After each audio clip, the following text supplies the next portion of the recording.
पाप के मार्ग में आना मेरा कर्तव्य है, परंतु नियति के मार्ग में आना मेरा अभ्यास नहीं। तुम्हारी मृत्यु किसी और के हाथों लिखी है जरासंध, इसलिए आज मैं तुम्हें पुनः जीवन दान देता हूं।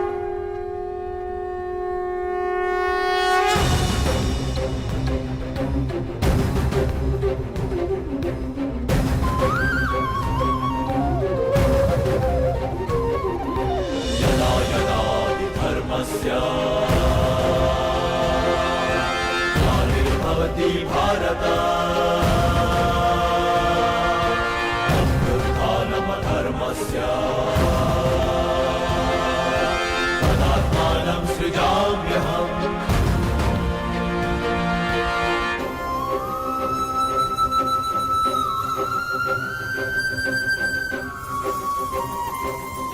परित्राणाय साधूनां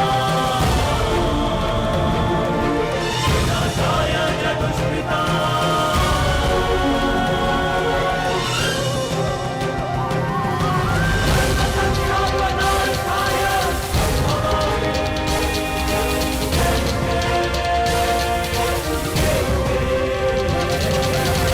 क्या हुआ? युद्ध में सम्मिलित होने आए थे ना? युद्ध नहीं किया? आपने मुझे विकल्प चुनने को कहा, परंतु अवसर नहीं दिया। अब अनुभव हुआ कि मुझे यहां युद्ध में सम्मिलित होने के लिए नहीं, युद्ध का साक्षी बनने के लिए लाया गया था। अनगिनत जरासंधों से भरे इस संसार में एक कर्ण से वार्तालाप करके अच्छा लगा। तुम अब भी भ्रम के पार देख सकते हो कर्ण। युद्ध समाप्त हुआ और तुम्हारे वचन पूर्ति का उपकर्म भी।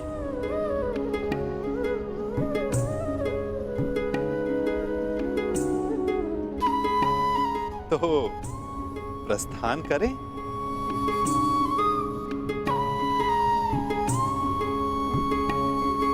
रुकिए।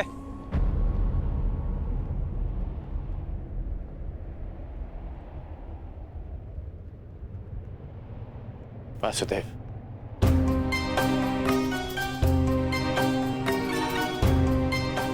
अपने आप नटवर हैं और ना मैं रथी, इसलिए अब ये रथ मैं चलाऊंगा। अब आपका सारथी मैं बनूंगा वासुदेव। मैं सदा नटवर था और सदा नटवर ही रहूंगा अंगराज। नियति ने हमारी जीवन यात्रा में तुम्हारा रथी होना निश्चित किया है और मेरा सारथी होना।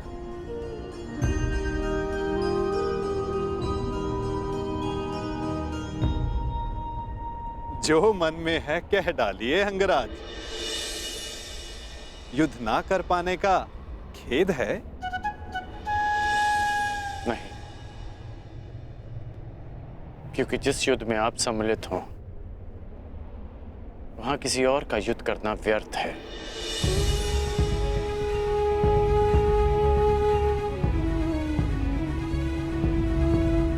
नियति के चक्र को कौन समझ पाया है कर्ण? कौन जाने वो दिन आए कि हम दोनों युद्ध में सम्मिलित हों और मैं सम्मिलित होकर भी शस्त्र ना उठाऊं।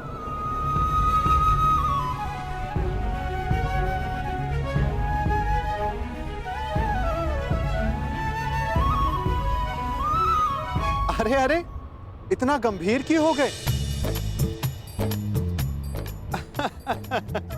मेरी हर बात पर विश्वास करोगे तो छले जाओगे, और यदि मेरी हर बात पर अविश्वास करोगे तो अधिक छले जाओगे। अब सोचने में ज्यादा समय व्यर्थ मत करो कर्ण, रथ पर बैठो।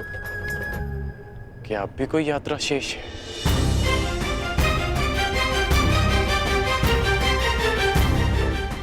यात्रा तो अनावृत नियम है कर्ण। तुम्हारी मगध की यात्रा समाप्त हुई। हो सकता है कहीं और किसी नई यात्रा का प्रारंभ करने जा रहे हैं।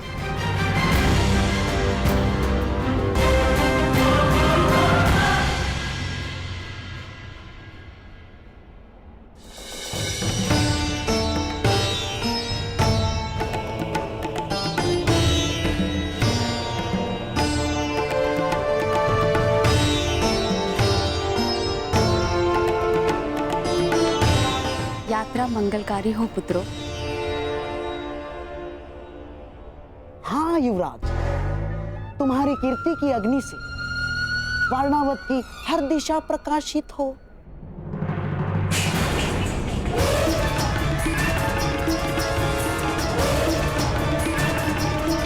पहना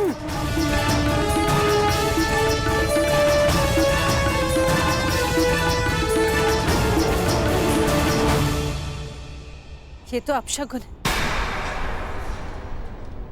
यात्रा प्रारंभ करने से पूर्व आरती की थाली गिरना ये अशुभ संकेत है।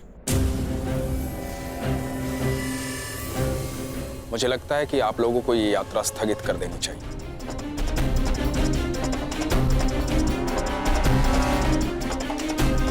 शास्त्रों में लिखा है, किसी भी शुभ मुहूर्त में कोई विघ्न आए तो उसे टालना ही उचित है। भ्राता विदुर कह रहे हैं तो यात्रा स्थगित ही कर देनी चाहिए।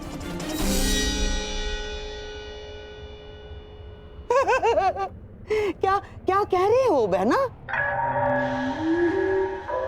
अरे अग्नि तो पवित्र होती है और कदाचित अग्निदेव ये संकेत दे रहे हैं कि इस यात्रा में वो पांडव भांजों के साथ ही है।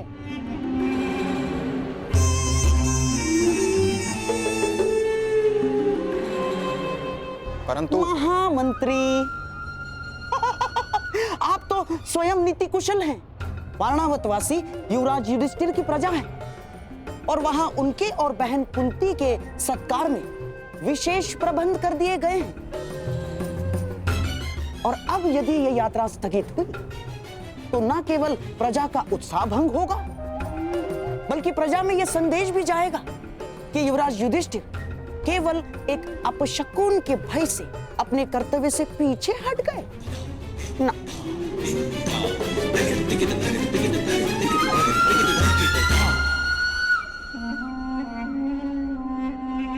महामंत्री, ये युवराज युधिष्ठिर का अपयश होगा। परंतु यहाँ युवराज की सुरक्षा का प्रश्न है। सुरक्षा? महामंत्री, जिसके साथ भीम और अर्जुन जैसे महाबलशाली भाई हों, जिन्होंने पांचाल को बात ही बात में परास्त कर दिया हो, उन्हें किसका भय? मामा श्री का मत उचित है काका श्री, परंतु आपकी मंत्रणा भी आवश्यक है। यदि आप कहेंगे तो हम नहीं जाएंगे।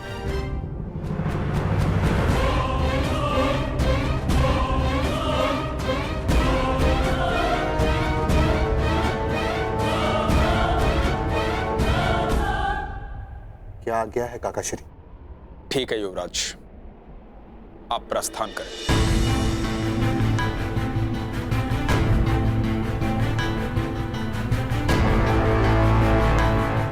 यात्रा मंगलमय हो।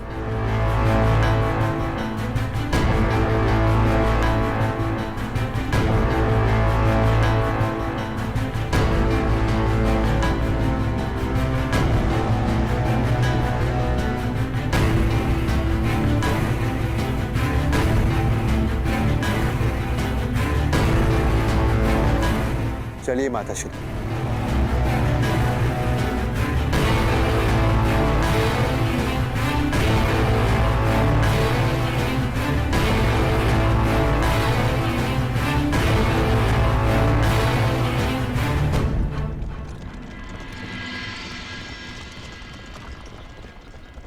अंतिम विदाई युवराज, अंतिम विदाई। अब कदाचित हस्तिनापुर तुम्हारा मुख कभी न देख पाए।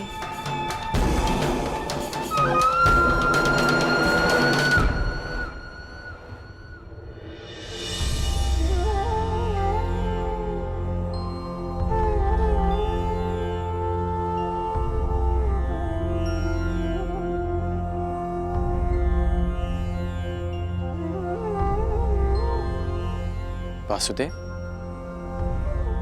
अभी आपने कहा कि दूसरी यात्रा प्रारंभ हो रही है, तो फिर आप बीच में क्यों रुक गए?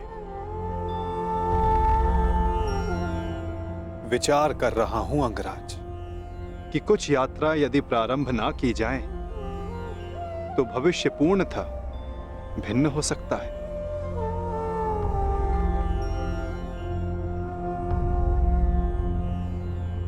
मैं आपकी ये पहेली भी समझ नहीं पाया।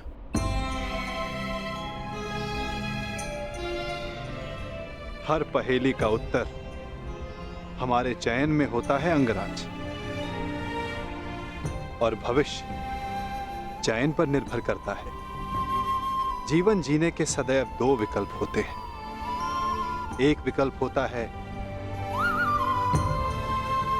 इस पाषाण खंड की भांति, जो अपने अहंकार, अपने हठ, अपनी जड़ता के बोझ के कारण भारी और कठोर हो जाता है,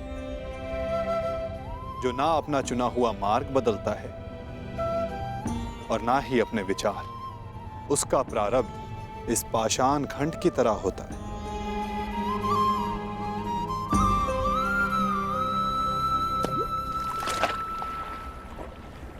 जल में डूब जाना।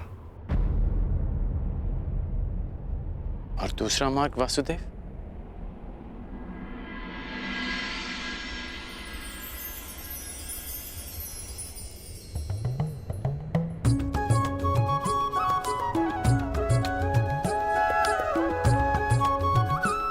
भक्ति मार्ग, इस मोर पंख की भांति हल्का,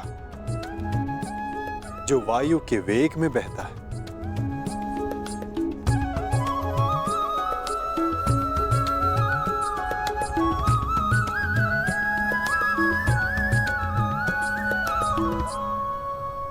जो इस मोर पंख की भांति होते हैं, वे अपने आप को ईश्वर की इच्छा के हाथों ऐसे समर्पित कर देते हैं जैसे इसने स्वयं को वायु को समर्पित किया। इसीलिए वायु उन्हें किसी भी ओर ले जाए, वे सदैव ईश्वर की गोद में रहते हैं। यदि हर बात में ईश्वर की इच्छा है और प्रकृति भी ईश्वर की गोद है, तो ये पाषाण ईश्वर की गोद में ही गया है। तो इस प्रकार तो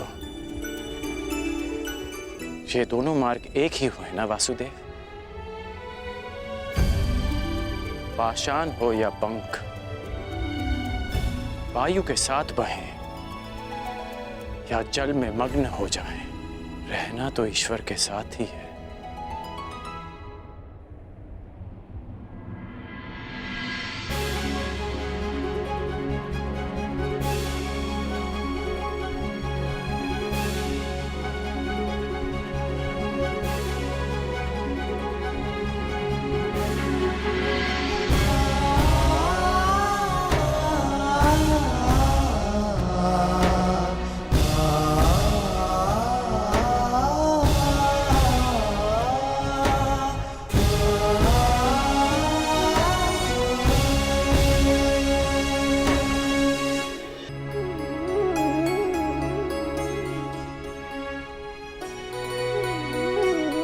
मैं हमेशा तुम्हारी प्रशंसा करता आया, परंतु आज तुमने मेरा सम्मान अर्जित किया है कर्ण। तुमने वो समझ लिया जिसका ज्ञान पाने में ऋषि मुनि अपना सारा जीवन बिता देते हैं। कोई पाषाण खंड नहीं, कोई मोर पंख नहीं। यदि कुछ महत्वपूर्ण है तो कर्म और कर्म के परिणाम। कुछ महत्वपूर्ण है तो हमारा चुना हुआ मार्ग।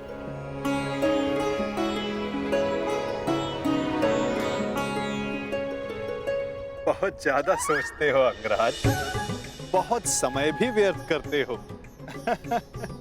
अब यहीं रहना है या आगे चलें? रुके तो आप हैं वासुदेव। कहा था ना, जीवन मार्ग में रुककर देख लेना चाहिए कि लक्ष्य उचित है या नहीं। और हमारा मार्ग हमारे साथ छल तो नहीं कर रहा है।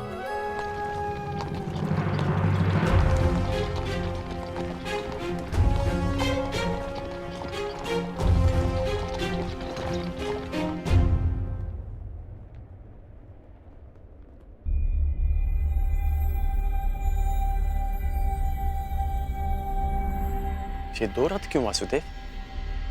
क्योंकि यहां से दो मार्ग जाते हैं कर्ण, एक हस्तिनापुर को और दूसरा पांचाल को। ये दो रथ क्यों वासुदेव? क्योंकि यहां से दो मार्ग जाते हैं कर्ण, एक हस्तिनापुर को और दूसरा पांचाल को। तो अचानक आप पांचाल जा रहे हैं? कहीं इसका संबंध पाषाण खंड और मोरपंख के चुनाव से तो नहीं? नहीं कर, आवश्यक नहीं कि हम केवल पाषाण खंड या मोरपंख ही हों। कभी कभी कर्म के साथ साथ निमित्त भी महत्वपूर्ण होता है। हम में से कुछ पाषाण पानी के लिए निमित्त होते हैं, मोरपंख के लिए वायु का, और निर्माण के लिए अग्नि का। निर्माण के लिए अग्नि का? परंतु अग्नि तो सब भस्म कर देती है। हाँ, परंतु यही अग्नि पवित्र भी करती है अंगराज। और ऐसी ही एक अग्नि का साक्षी बनने जा रहा हूं मैं, जो एक पिता के मन में उत्पन्न हुई। वो अग्नि जो एक दिन सब पवित्र कर देगी।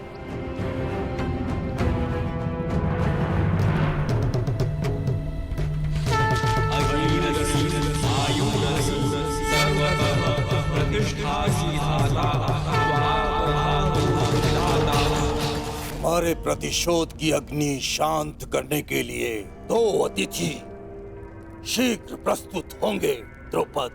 मैं भी उनके स्वागत के लिए आतुर हूं ऋषिवर। तब से जब से द्रोण ने मेरा अपमान किया। ये कैसी विचित्र अग्नि है द्वारकाधीश? अग्नि अग्नि होती है कर्ण। हाँ, उत्पत्ति का कारण और उद्गम भिन्न हो सकते हैं। लालच की अग्नि, घृणा की अग्नि, छल कपट की अग्नि। आशा करता हूं जब कभी ऐसी अग्नि से तुम्हारा सामना होगा तो तुम उचित निर्णय लोगे कर्ण। एक बात का आश्चर्य है वासुदेव, आप पांडवों के ममेरे भाई हैं, तो मुझे लगा कि आप मुझे कुमार दुर्योधन से दूर करने का प्रयास करेंगे, परंतु आपने ऐसा नहीं किया। क्योंकि सारथी का कार्य केवल मार्ग दिखाना होता है अंगराज, चयन तो रथ ही करेगा। फिर भी यदि समय आने पर चुनाव करना पड़ा तो किसका चुनाव करोगे अंगराज?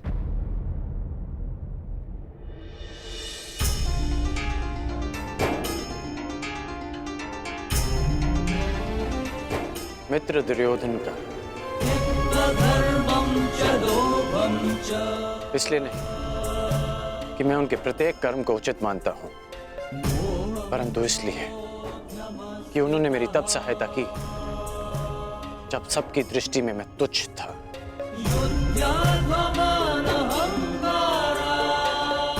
मैं पाषाण होने का विकल्प चुन चुका हूं, क्योंकि जल रूपी निमित्त बनकर दुर्योधन ने मुझे संभाला। चयन तुम्हारा है अंगराज, परंतु स्मरण रखना, हम कर्म चुनते हैं और कर्म हमारा परिणाम चुनता है।